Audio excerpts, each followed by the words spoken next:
દાહોદ જિલ્લાના સિંગવડ તાલુકાની ગ્રુપ ગ્રામ પંચાયત તારમી છાપરી ખાતે વિશ્વ પર્યાવરણ દિવસ નિમિત્તે તારીખ 5/6/2026ના રોજ યોજાયેલ ખાસ ગ્રામ સભા અંગે ગ્રામના યુવા મિત્ર અને ગ્રામજનોએ ગંભીર આક્ષેપ કર્યા. ગ્રામજનોના જણાવ્યા મુજબ સરપંચશ્રી અને સભ્યો દ્વારા ગ્રામસભાની કોઈ પૂર્વ જાણ કરવામાં આવી ન હતી, જેના કારણે મોટાભાગના ગ્રામજનો ગ્રામસભામાં હાજરી આપી શક્યા નહોતા. ગ્રામજનોએ વધુમાં આક્ષેપ કર્યો છે કે દાહોદ જિલ્લા ગ્રામ વિકાસ એજન્સીના પરિપત્ર મુજબના એજન્ડા અનુસાર કાર્યવાહી કરવામાં આવી હતી. ગ્રામજનોના જણાવ્યા અનુસાર કાયદાની જોગવાઈ મુજબ જરૂરી કોરમ સાથે ગ્રામસભાનું આયોજન થવું જોઈએ, પણ અહીં સરપંચ, તલાટી અને થોડા લોકોની હાજરીમાં ગ્રામસભા પૂર્ણ કરવામાં આવી હોવાનું જણાવવામાં આવ્યું છે. આ કારણે ગ્રામજનોએ આ ગ્રામસભાને ગેરકાયદેસર ગણાવી જવાબદાર અધિકારી સામે કાયદેસરની કાર્યવાહી કરવાની માંગ ઉઠાવી છે. આ મામલે સંબંધિત તંત્ર શું કાર્યવાહી કરે છે તેના પર હવે ગ્રામજનોની નજર છે. Hitesh bullet 26 Gujarat news, Dahod.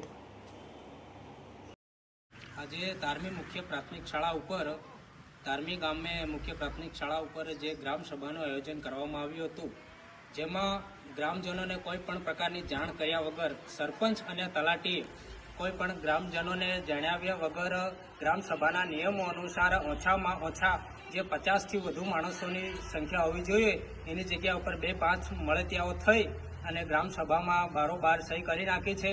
અને ગ્રામસભામાં જે કંઈ મુખ્ય એજન્ડા હોય છે, જેવું કે આવાસ પર છે, સ્વચ્છતાના છે, પછી જે કંઈ નરેગા કેવાયસી, જોબ કાર્ડમાં કેવાયસી કરવાનું છે, જે કંઈ 5 મુખ્ય એજન્ડા છે, એમાં કોઈ પણ પ્રકારની આ લોકોએ ફોર્માલિટી ફરમાવી નથી અને બારોબાર ગ્રામસભાને વિખેરી દીધી છે. અને આ તારમી ગ્રામ પંચાયતના તમામ ગ્રામજનોનો એનો જાહેર વિરોધ કરે છે.